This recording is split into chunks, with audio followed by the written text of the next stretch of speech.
Thank you for joining us for Takeaway Tuesdays. I'm your host, Carlita Cole, real estate concierge with Keller Williams Capital Properties, where I'm building intergenerational wealth, one family, one home at a time.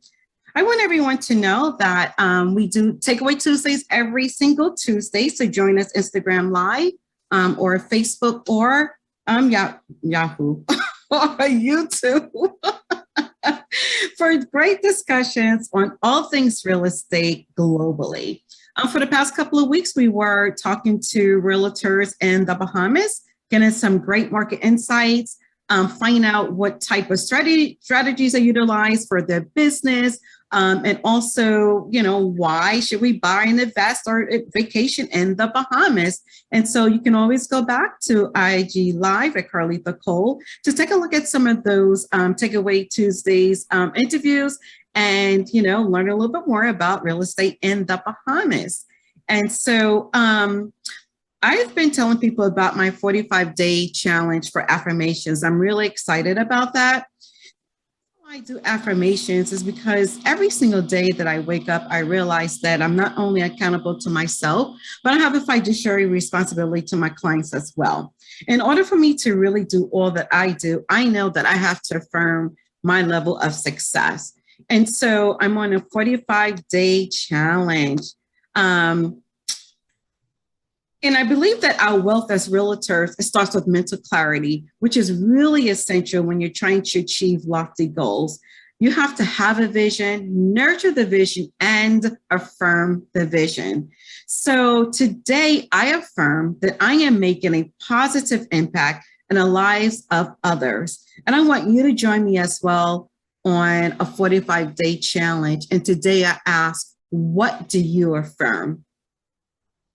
So by the end of the year, my professional goal is to help 10 families buy, sell, or invest in real estate. Why? Because I'm building intergenerational wealth, one home, one family at a time. It is time for all of us to really level up and teach the next generation about wealth building so that each generation of family is not starting over from ground zero, so we can build our own legacies.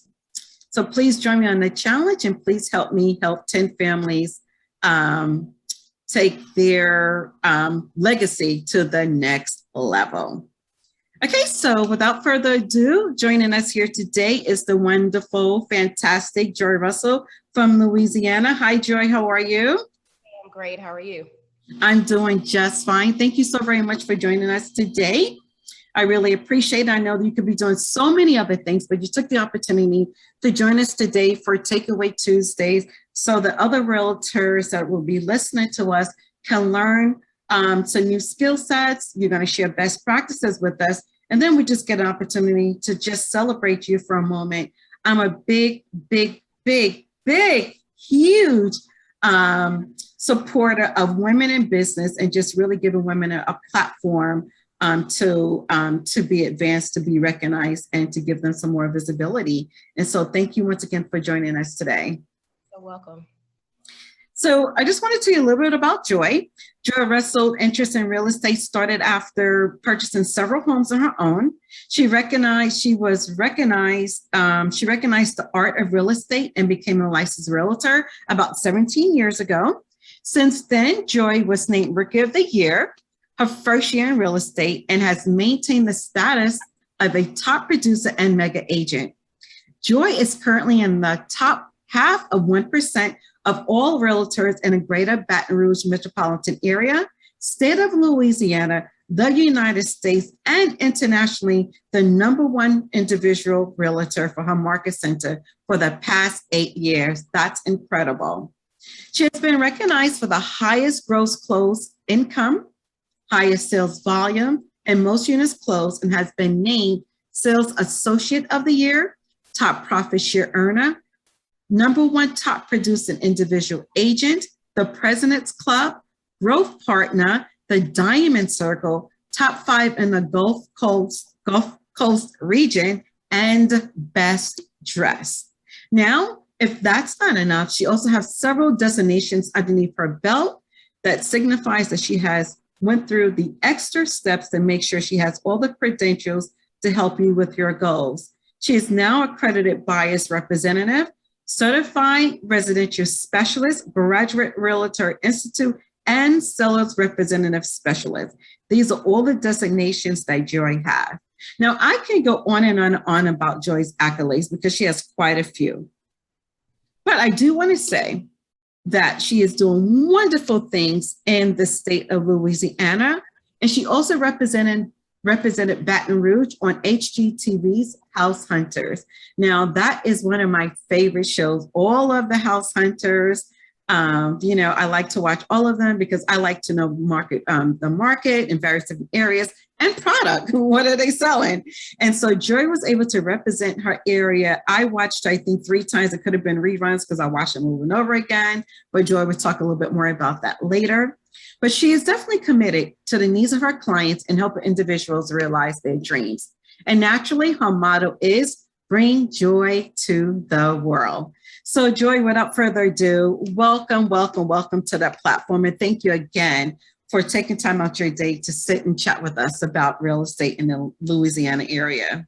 You're welcome. So Joy, tell me, what was your profession before real estate? So after I graduated college, I actually got into human resources, management, and then marketing.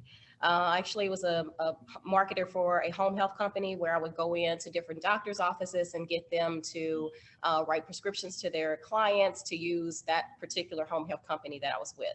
So ended up the main company, I was actually with 2 home health companies during that time. I was kind of like an independent contractor, that basically what I am right now.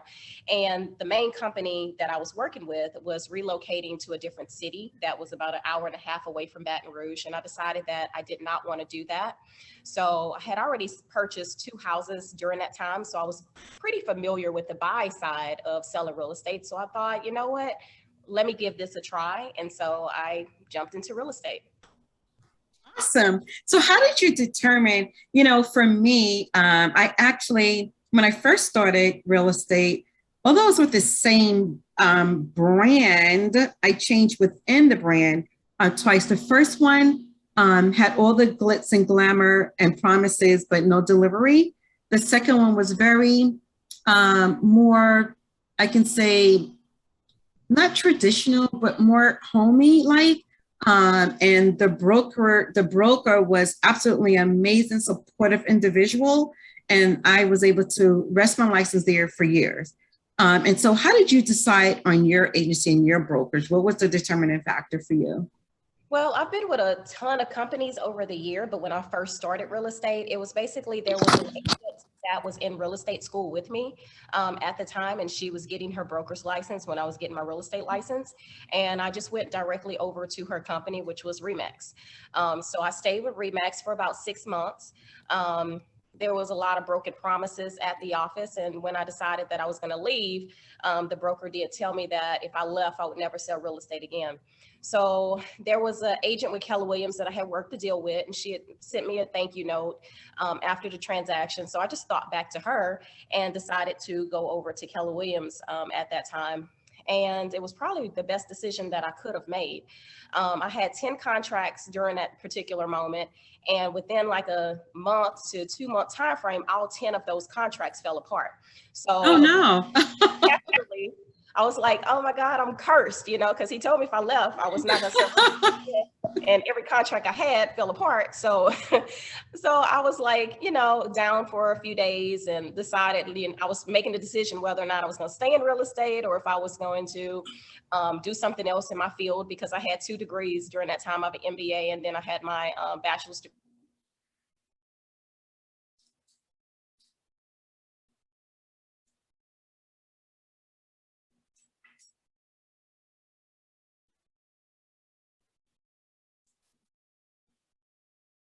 Okay. With Keller Williams for about 2 months. They actually, I guess, saw how hard I worked and put me on the ALC.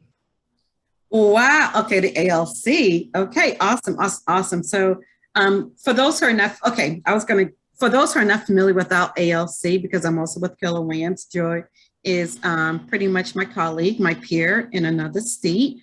Why don't you tell them what the ALC is? The ALC is the I just got a little excited about it, but they wouldn't understand.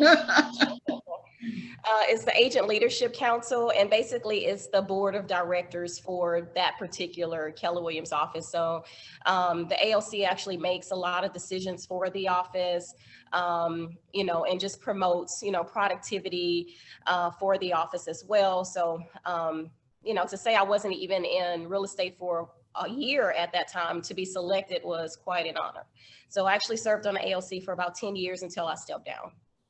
Okay, awesome. That's really amazing. So yeah, so the first year in real estate is very, very telling. I know for the first year in real estate for me, I kind of tanked it because I had an old set mentality coming from corporate America that people are going to come to me for my business, for products and services, until I was able to and go through various different sessions with Zig Ziglar. Oh my gosh, you know, Anthony Robbins and Floyd Wickman. And so I had a rude awakening. I was challenged to go out there and talk to 100 people.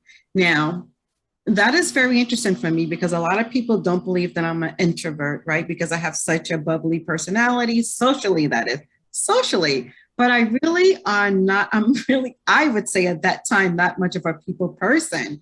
And they was like, I beg to differ. You are such a people person. You have no idea. People love you. You have a great personality. Just go out there and talk to people. And I kept thinking that this is not going to work because no, I'm not going to do it. So I challenged myself and I started knocking on 100 doors. And in New York, it's pretty easy because people are everywhere. People are always out on the streets. You can always meet people where they were. And so it made it easy for me. And I set aside 4 hours every day to door knock.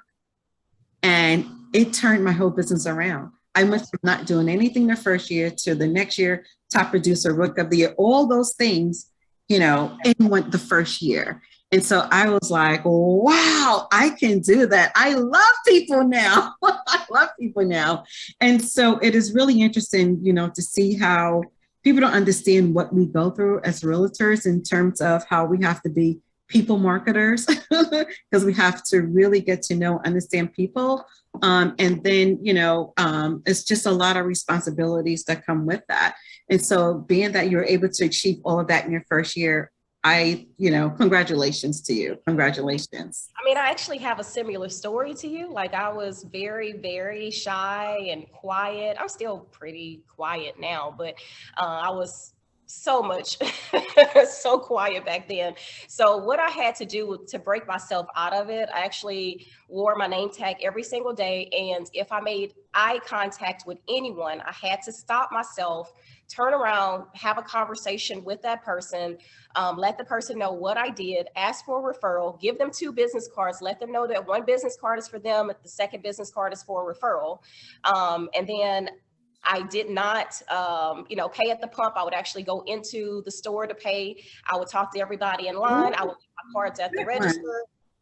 If I was going to get something quick to eat. So if I'm going, instead of going through a drive-through, I actually park, go inside the store. So everywhere I went, I was inside talking to people. My business cards were everywhere. So people would think I had billboards and, you know, things of that such. And I did not. I've never paid for a billboard a day in my life or, any type of signage or anything like that. It was just that I was out so much talking to everybody and leaving my cards everywhere so that people just thought that I was everywhere and I was just paying for all of these different things. Whereas as I was actually, most of the stuff that I did during that time was free. My budget was incredibly low, but that very first year in real estate, I sold $7 million. Wow. Wonderful. Wonderful. Yeah. I got up to the millions as well. The second year I did much better, but yeah, pretty good. Pretty good. And it's really funny that you said that because people are everywhere. So now I'm in a new market. I'm in the Maryland area and there's never anyone anywhere on the streets ever. And people don't use their front doors. They all drive into, I'm in a beautiful suburbs. Maryland is just a gorgeous place to live. And most people drive in their garage into their home. So you see no one. I mean, I can walk up and down my block probably every day for 5 hours and never see one person because everyone stays in and then everyone has someone to cut their yard. And so it's like, who lives there? Who lives here? What do they never see them. And so it's been a challenge for me because now I'm doing business in this area where I'm out and I like to talk to people. Now you have to knock on doors and they look at you like, what? what are you doing? You selling real estate? You're knocking on my door. It's like, and so I found it to be so weird. And I had to really, really, really get used to that because I'm used to being out and talking to people. So I've kind of like changed my strategy in the past month. And, you know, when I got licensed here, I was fortunate enough to be able to take care of my mom, but it also, and I saw your post and my condolences to you. But it also, I had to take care of her and she had dementia. And so, you know, so I've been staying home a lot and trying to do things. And I remember one time I took my mom with me to open house. My mom almost sold that house by herself. It was the most hilarious thing ever. And I never forget what she said to me that day. She's like, you know what? I know you keep saying that there's not a lot of people around. She's like, but just go to the supermarket. Just go to the supermarket. This man said he saw me in the supermarket. Now I've never seen this man. This is my mom with dementia saying this. It was me and him was having the fun. We just laughed hilariously. And she was like, I never seen him before, but he saw me in the supermarket. But he actually did see her in the supermarket. And she's like, just go to the supermarket. If this man see me in the supermarket, can you imagine how many people are going to see you in the supermarket? And I never forgot that. This is my mom, you know, so giving me tips on how to really refresh and think of a new way of doing my business. And I would have never thought just going to the supermarket, you know, to market myself. But you're right. Everywhere you go, it's another marketing opportunity to have a conversation with someone, to give them your card and ask for a referral. So yes, thank you for that. So Joyce, so tell me, you're very passionate about real estate. What is your niche market in Louisiana? I would say my niche is probably more so first-time home buyers and move-up buyers. Now tell me about the move-up buyers. So the move-up buyers basically serves two purposes. That's my listing, and then it's also my buyer. So I absolutely love, you know, working with my clients that decide that they're ready to move into another property. Gives me an opportunity to go ahead and market their home, put it on the market, list it, and then help them to find their dream home. One thing that I let my buyers know up front is that, you know, real estate is a great way to create wealth.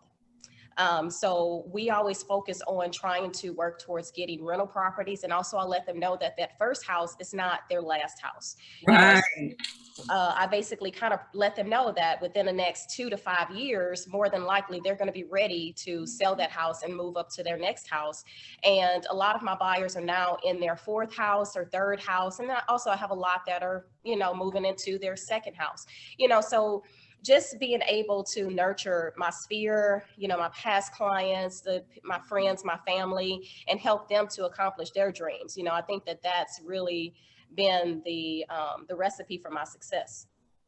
Okay, awesome. I love that. I love move up sellers and then first time home buyers. What are some of the, because I know first time home buyers sometimes could be, it's a double-edged sword. Some of them are really excited about taking the next step, and others like, what? I can pay rent for that amount. But yeah, that's the problem. That is the problem. You can pay a mortgage for the amount you're paying rent. And so how do you get them to realize that, listen, the best step is to become a homeowner? I do a lot of marketing on my social media pages. So that's how a lot of people find me. I think that's how you found me as well, is through social media. So I'm posting on social media at least 3 to 5 times every single day. So around noon or early afternoon every single day, we're sending something out or posting something that basically is attracting either a buyer or a seller. So that's how I'm attracting my clientele. I don't necessarily have to tell them, you know, stop paying rent or whatever, because they've seen everything that I've put out there, which basically says, you know, why pay rent when you can own a home of your own, you know, or I'm putting something on there about creating generational wealth. So when they call me, they're already ready. So I don't necessarily have to prep them or convince them to do anything otherwise. I only like to work with people who are ready, you know, and have made that decision that that's the step that they want to make. And so it makes my job a lot easier as well, because I don't have to necessarily babysit, you know, and constantly have conversations of why buying a house is preferred over renting a house. Like they already know that, and they're ready to go once they make that phone call or send that text message.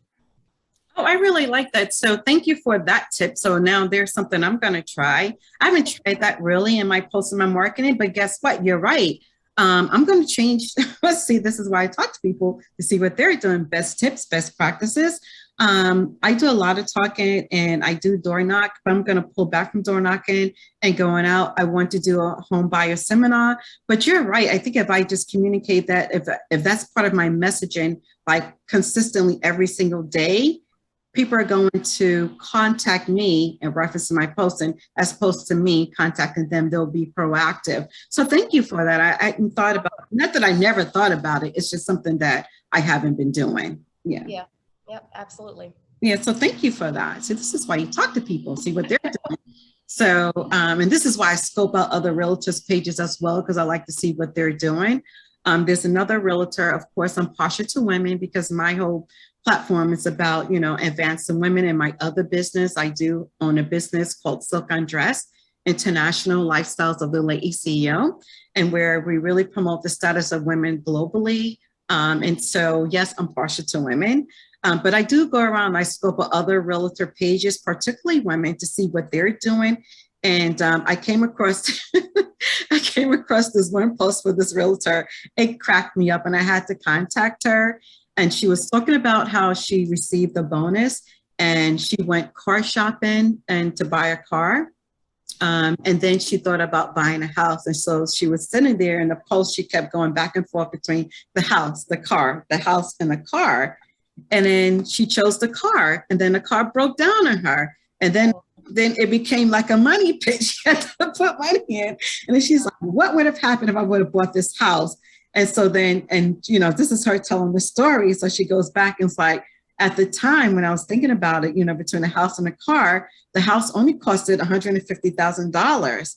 And then I put so much money into the car. She's like, do you want to see what this house is worth today? And showed the house. The house is worth $1.5 million because she was buying a house that needed complete rehab, everything. And they extended the house. They put more bedrooms on. They expanded the property. It's beautiful, up to millions. So she's like, how many of you just like me right now put your money into a car that's a limit or to a house that's a gym?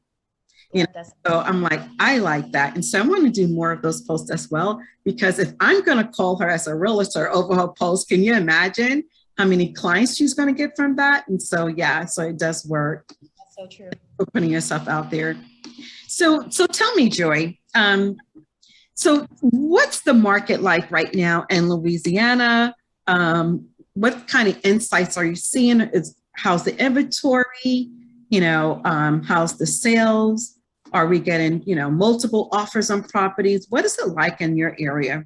I think Louisiana right now is just like the rest of the country where, we have very low inventory. Every property that comes on the market, it's multiple offers.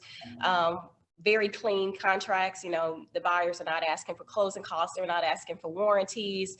Homes are just in high demand right now. Sometimes with first-time home buyers, this time, especially depending on the price range that they're in, they just have to practice patience. And I let them know that up front. It's just a very difficult time. It's a very different time. We're still finding properties, but it just takes a lot longer these days than it typically would. Yeah. And so we have pretty much the same thing here. People say we have low inventory, kind of sort of, but to me, it's almost normal for this time of the year, because, they're getting ready for school, right? So most people have already made their decision. But there's also going to be another swing. We know that, right? September, October, before the rush, for the end of the year. And so we have the same thing here, multiple offers on properties, inventory semi-low. It all depends on the area. Washington, D.C. is constant. It's constant and it's doing very well. So, it's not just this season. It's been like that this entire year. And the 18 years that I've been licensed, I have never seen a market like this. So it's just different. You just have to still learn to, exercise different strategies to keep the numbers up, so this year, I want to say I have 63 sold so far, which is a little low for the goal that I set, but I still have, several more months to be able to hit the goal. So just working towards that right now. So I'm not allowing the market to dictate what my numbers will be. Okay, now I'm sorry. Could you back up? Did you say that you have, now do you say like you as in Joy, you mean you as a team or you as a group or you as Joy have Me both as Joy three Russell. units? You Yeah, say, I don't have a team. I have an administrative assistant and I have a marketing assistant. I have no buyer's agents, no listing agents, no showing agents. So it's just I'm an individual agent. okay, Joy, so you said 63 this year I'm so far, 63 and this as is August. So what's the average now? Hold on, let me get my calculator because those are some really great numbers. So what's the volume? right now my volume's around 14 million. Joy, all right, so either I'm moving to Louisiana. Uh, So you're doing approximately, I had to get a calculator to do that. Now, listen, do not judge me. I am horrible. It's a funny story, I'll tell you later, but I had to get a calculator to do that because I want to make sure this number is right. So you're doing approximately closing eight deals approximately a month. Typically, I guess so, on average, 8 to 10. So now you sleep between the hours of 10 and 8 typically. Sometimes I'll wake up at 7:30. So I'm not an early bird, and sometimes it just depends on the night. Right now I try to go to sleep for 10 o'clock. now, it's just amazing that you sleep at all. I mean, how do you sleep with this kind of volume? How did you just say you sleep between the hours of 3 a.m. and 6 a.m.? I'm typically off around 5:30 every day. I go to the gym every night. Try to meal prep. That was one thing I had to stop doing while I was taking care of my grandmother. I just, sometimes when you add something to your plate, you have to take away something. So getting back into meal prepping, I do work out at least 5 days a week. I travel just about every weekend. I've taken this year probably 6, 7 vacations. So COVID did stop a lot of that. On average, I would take about 24 vacations a year. So every other I'm sorry, that was amazing. That's you like so casually about 24 because I'm killing. I could take 24. Right now, I'm kind of low on the number of like real trips, as far as leaving and going somewhere for 10. But they're 10 days. mostly like staycays and locals. Good for you. Good for you. Right now, I'm traveling more locally just because of COVID, but I have taken about 4 or 5 international trips this year so far. Right. And so you mentioned your grandmother. And so you were a caregiver for your grandmother? Yes, for the last 2 months of her life. Okay. I know. Once again, my condolences. I was 3.5 years with my mom and it hit me unexpectedly. And so it's like, and I saw your post where you're saying how the decision for you to purchase your home, you didn't realize it at the time, but it was perfect because you ended up needing the space that you needed for Absolutely. your mother. God always has a plan for us when we don't know what that plan is going to be. So, exactly. And I had no idea that, I would have counted what I did with my mom, but I'm just grateful that I was in a position and God, spared me to be there to take care of her. It was, it was tough. It was really tough for 3.5 years. It definitely is tough. It was tough, but yeah. And so you're able to pull through and, stay on course and still manage to close 63 units so far this year. so far, yeah. About 18. I think I have about 18 pending right now. Working on increasing that number. A good number for me typically is at least 25 to 30 pending at one time. So the number's a little low right now just because of the market, but just working on that every single day. All right. And so now your business is by referral. By now you're on a referral base. And how much marketing do you do on a monthly basis to generate those numbers? Strategy. Right now it's really my marketing assistant, and the social media posts that she does. We're not really spending a lot of money on a monthly basis. Sometimes we'll do mail outs, so I would say probably about $300 or so in mail outs. But we're not doing those every single month. We're doing those probably every other month. I'll send a recipe to my sphere, asking for a referral on that recipe card. Right now, we just got the football schedules that came in, so those will go out this week as well. So it's not, we don't spend a whole lot of money. Like for my business, I try to keep it as lean as possible. and try to manage those expenses as much as possible, because it's all about how much money we keep in our pocket, not as much how much we're actually throwing away. So, you know, a lot of my money that I have, it goes on investment properties, or, you know, different types of life insurance policies, or different types of investments. So that's what I try to focus on the most. Okay. And so are you still, so it sounds like you're still investing in properties yourself still? Yes, absolutely. Okay, awesome, awesome. So now tell me, what is it like for an investor? Talk to investors who are looking, you know, we can go online and we can see the properties are very, very inexpensive in Louisiana, in the Baton Rouge area. What can first-time investors really, really expect? What's the reality of it? Coming to that area to take advantage of some of the low inventory, not the low inventory, but the low price market in certain areas, and what can they expect? Right now, most of the properties that come on the market, as far as like the fourplexes, the apartment complexes, they're fully occupied. So that's absolutely wonderful for investors. Even single family homes that are coming available, like right now, I think that now is a great time to buy them, because for a lot of those investment properties, you know, you don't have a lot of first-time home buyers or that are working towards getting those. So really, you're only competing with other investors, and you have a better opportunity to get them because you don't have as many that are necessarily looking for the single family. With single family, one big thing right now are Airbnbs, you know, so that I'm working on, you know, acquiring more of those as well. Just finding, you know, single family homes that are in great areas. We have you know, football is really big here in Baton Rouge. We have LSU, we have Southern University as well. So buying properties in those areas to put as Airbnbs, you know, that's always a great. Oh yeah, for the students and families. Yeah, that's pretty good. So Yes. you heard it here first. Joy is giving you techniques. You know where to put your money. Don't be Yes. telling me it's like, what she say again? So Yeah, the yeah. investment market is really good. Like I said, you could buy for low and still get a really great return on investment. And so do you recommend people buy and hold or flip? Right now, definitely buy and hold. We don't have a whole lot of flips that are coming on the market. We did have a flood a few months ago, so you're getting you know, some more of those properties that are hitting the market, and those could be really good flips. I think that once we start getting the foreclosures, that would be a great time as well. But we don't have a whole lot of flips at this moment. Mm-hmm. And so what are the areas where investors should look for the reason that you just mentioned, because of the foreclosure market and because of the flood? What is where's the low hanging fruit?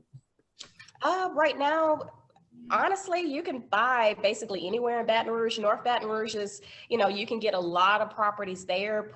You know, like put those properties up for rental properties.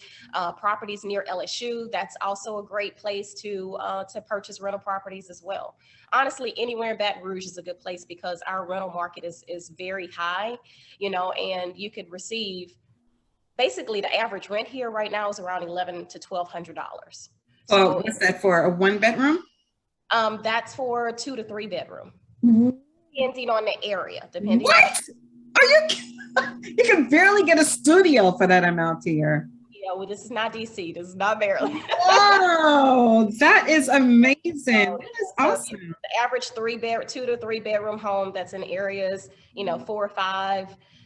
You could definitely receive about $1,200 on average, you know, for those. For 3 bedroom. Wow. Wow, that is amazing. So now tell me, we've all seen the movies and we've all seen the news, and we know that, you know, Louisiana is the party town. You know, when I've gone there, I was like, never again. I tell you, I didn't know if I was going to survive my 5 days there.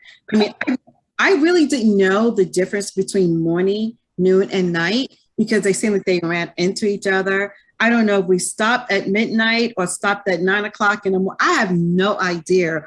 All I know is that I had the best time of my life when I was there, and we had so much fun. I cannot remember anything except for the food, the fun, the laughter, and what else? I don't know what happened in between. Oh, I remember beads throwing at me, hitting me in my face.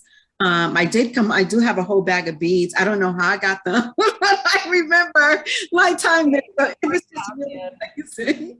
I'm sorry.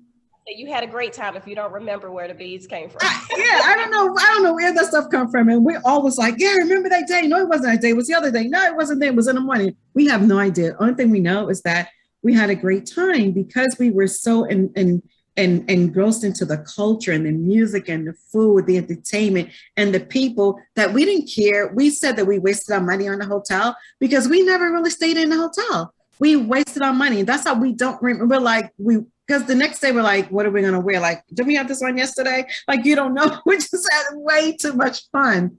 So now tell me about girl trips there. What is this? I know that they have like this glamping now is like the new thing. So how is the glamping market in Louisiana for all of those who are ready to do their next girl trip before Delta take us out of here? Well, in Baton Rouge, we don't necessarily have a glamping. I think that's glamorous camping. So we don't really have that here. And New Orleans is where you're talking about where you went. So New Orleans is, a huge tourist hotspot. So Baton Rouge is a college town. So it's just a little bit different. It's more laid back here. So girls trips, yeah, definitely New Orleans, but Baton Rouge is more football games and still the food and the culture and things of that nature. This is the state's capital. Okay. And so what's the difference in terms of aesthetics, neighborhood aesthetics between something like I believe my friend stays like in Jackson Square versus the French Quarter? What's the difference of aesthetics and what can people really expect? Like the differences between the locales? Between New Orleans and Baton Rouge? Uh-huh.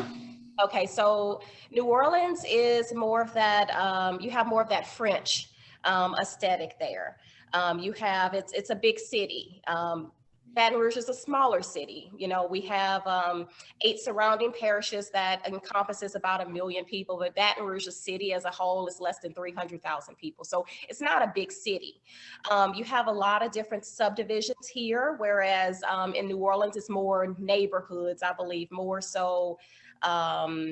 You have the French Quarter where you have people that are out until, like you say, 2, 3, 4, 5, 6 o'clock in the morning. Here, everything shuts down around 10, 11 o'clock. Wow. Okay. Yeah. So you don't have a whole lot that's going to stay open past 12 o'clock, like even up to 12 o'clock a lot of times. So it's completely different. It's a smaller city, but still big enough. We still have the mall. We still have, a lot of different recreational areas, but we're not going to have, like a daiquiri shop on every corner. It's just different. It's different. I see. Okay. So now I love HGTV. And I saw you on HGTV a few times and I didn't make the connection until I think on Sunday. I was like, wait a minute, why she looks so familiar? I made the connection on Sunday because I was watching a rerun. I'm like, wait, what? Was that Joy? I was like, that's Joy. And so that kind of like really took me by surprise. So tell me, what was that experience like on HGTV? Have you grown from it and have your business grown from it? So the first time I was on HGTV was in 2016. I actually represented a buyer on there. So of course, yeah, my business did grow from it. A lot of people were like, oh, you're the agent from HGTV. I only want to work with you. I'm very direct, very straightforward. So people like that. A lot of people like that, Mm-hmm. So you're like, I want you to tell me, if I'm making a bad decision or whatever the situation is. And then I was on HGTV again last year when I purchased the house that I'm in right now. So I was actually the buyer that particular time. So, I still get a lot of business from that as well. It's amazing, how many people actually watch it and then they'll call when they're ready to sell their house or ready to buy a house. So, oh, okay. So they remember you from there. Wow. Awesome. Okay. What did you learn personally from that experience? What did I learn? I guess I got to see myself in a different light than how I actually see myself daily. I am very, very direct, which I guess I know that already, but I guess to a point where, I don't have as much of a filter, maybe, but, I thought the show was hilarious, but, that's just me. So now, did you recognize that yourself as a realtor or as the buyer? Well, the first time I was the realtor. So as a realtor, it was just kind of like, I know who I am. So to me, it didn't give me a different perception of that. Mhm. As a buyer, same thing. I think I'm very picky. I can say that I'm very particular. I'm only going to want certain things. If I don't like something, it's going to be known that I don't like it. So it's kind of like it shows me, I guess it's me being a buyer, how other buyers are as well, and kind of just be able to understand them. But I appreciate, those types of buyers that are like, okay, no, I want this, this, this. And that way I know exactly what to look for with them. So to me, it's just kind of like I'm the same as some buyers. Okay. Okay. Awesome. Awesome. But Awesome. for me, I don't have to look at a whole lot of houses. It's kind of like I do my research up front, and then once I'm ready to buy, I'm ready to buy, so. Awesome. Awesome. Well, I want to thank you so very much for sharing all that you've shared with us today. I think you're absolutely fantastic. I will continue to scope out your page because I like to see what you're doing. And you may see some of my marketing that will mimic yours. Thank you very much for being a leader in that field. Don't get offended. Take it as a compliment. So I will be taking a look and see what you're doing, as I do with everyone around. Because I'm really trying to get my footing back and start to grow my business after my 3.5 years, taking care of my precious mom who's no longer here with us. Time for me to really jump back and hit the ground running. And so I'm always looking for techniques, and I'm looking to learn how to do door knocking differently, right? I'm in a new market, and they don't really appreciate people who knock on their door as much as New York do. They be like, hey, how you doing? Come on in. No, before you start talking, no, I don't want to sell my house, but you can look at it. Those are the kind of approaches you get in New York. Here, they were like, peek out the doors, like, what are you doing? So I guess they're just not used to seeing people because there's never anyone around. And so, of course, I guess they feel very like, who is this strange lady knocking to my door, talking about real estate. And so I will definitely be taking a look at some of the things that you're doing, just so I can learn different techniques and learn how to expand my marketing strategies to reach new customer base and new client base.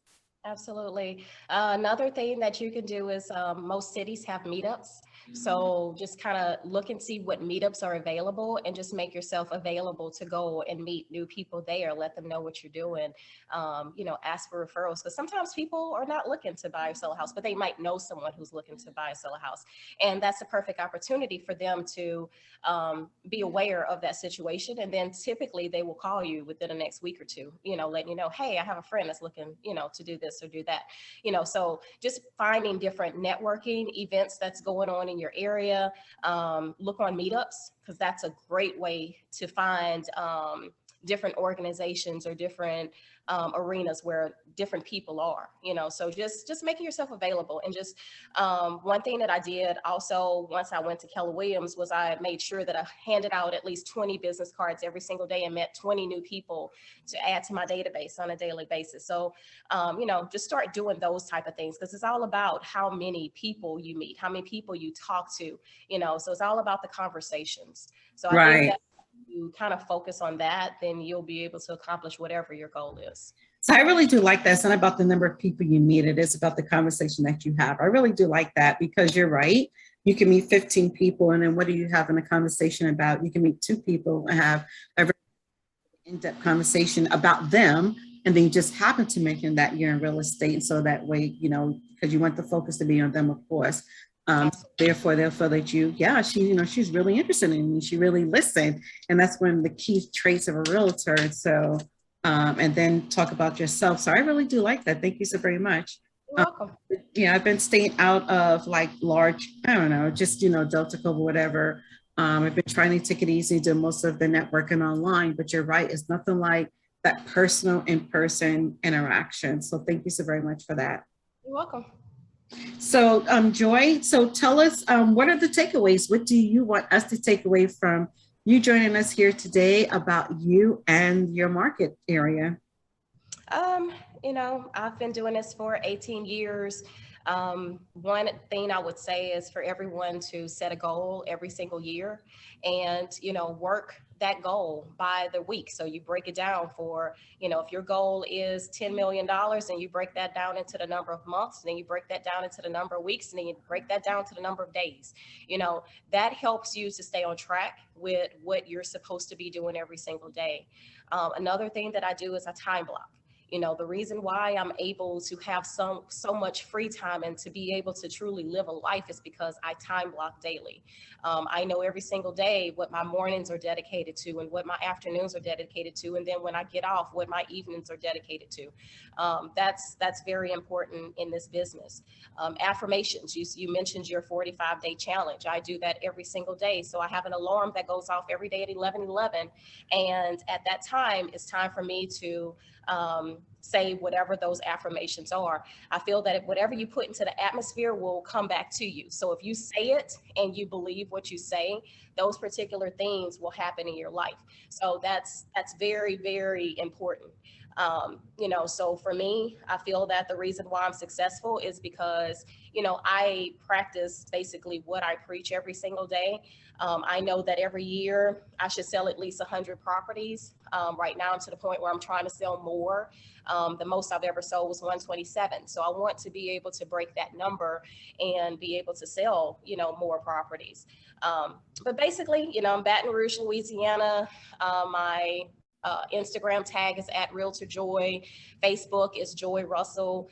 Those are the two main social media platforms that I'm on. But I do have Twitter and I have LinkedIn as well. If anyone needs to reach me, they can always text me at 225-603-3559. Or they can email me at joyrussellrealtor@gmail.com. But when it comes to real estate, bring joy to your world. That's my slogan. Oh, I love that. I love that. So you heard it first right here on Takeaway Tuesdays with Carlitha Cole, real estate concierge from Keller Williams Capital Properties, where I'm building intergenerational wealth, one home, one family at a time. My goal is to help 10 families before the end of the year buy, invest, or sell in real estate. And I want you to help me with that goal. And like Joy said, I'm on a 45-day challenge of affirmations. I'm trying to reset my business. In order to do that as realtors, we have to start with the mind first. You have to get your head right to be in this game because we have a lot to do and we have to really subdivide our day into so many different moving parts, and being understanding who you are and finding your center and having that clarity is very, very important. And I love what Joy said. I do time block as well, but I like the things that she put into the places that she blocks out. She works out every single day. Now, that used to be a natural for me in New York. Every morning from 6 to 7, every single day, I worked out. And so I really have to get back to that because, it helps with once again, your mental clarity. You have to have a very healthy emotional intelligence to do the work that we do. And it really starts with really finding out who you are and clear certain pathways, right? To make sure that we can be successful. In order to do the numbers that Joy is doing, she definitely have to have a nice plate, nicely petitioned. I'm not saying it's going to be a perfect plate, but things have to be in place, and she has to have that mental balance in order to get all of it done, because she's doing at least 10 deals a month. You don't understand what that's like. I don't know if it's a seller or buyer, but you have no idea what that entails to hit 10 settlements or closings in a month without, having a buyer's team or listing team with you. She's doing this just with her own marketing team and admin. So that right there speaks volumes, Joy. That is admirable. I strive to be you one day. It's not today, but it could be tomorrow. But I strive to be you one day because you're doing some really great things down in Louisiana. And I'm so glad that you're part of the Keller Williams family, because you're just another, you're just demonstrative in terms of how awesome this brokerage firm is. And so I just want to thank you once again for all that you do, and just keep up the good work. Thank you. Thank you so much, Joy. Enjoy your day. All right, you too. Okay, everybody, take care. Once again, thank you for joining us for Takeaway Tuesdays. Carlitha Cole, real estate concierge with Keller Williams. You can always get in contact with me on Facebook, LinkedIn, and YouTube, and Instagram at Carlitha Cole. And you can also text me for any questions you have at 202-417-6187. Once again, my motto is building intergenerational wealth, one home, one family at a time. We'll see you next Tuesday. Bye, everyone.